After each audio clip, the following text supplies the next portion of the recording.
7 বছর সাজা খাটার পরও আইনি লড়াইয়ে উচ্চ আদালত থেকে নিজেকে নির্দোষ প্রমাণ করলেন ব্যবসায়ী গিয়াসউদ্দিন আল মামুন। মানি লন্ডারিংয়ের মামলায় আজ হাইকোর্ট তাকে বেকসুর খালাস দিয়ে রায় দেন।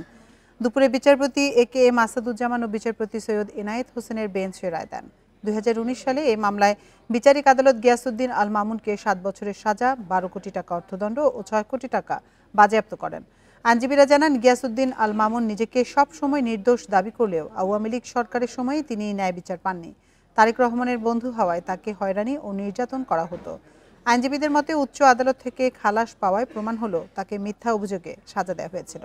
2011 সালের 22 সেপ্টেম্বর ক্যান্টনমেন্ট থানায় মানি লন্ডারিংয়ের মামলাটি করে দুদক।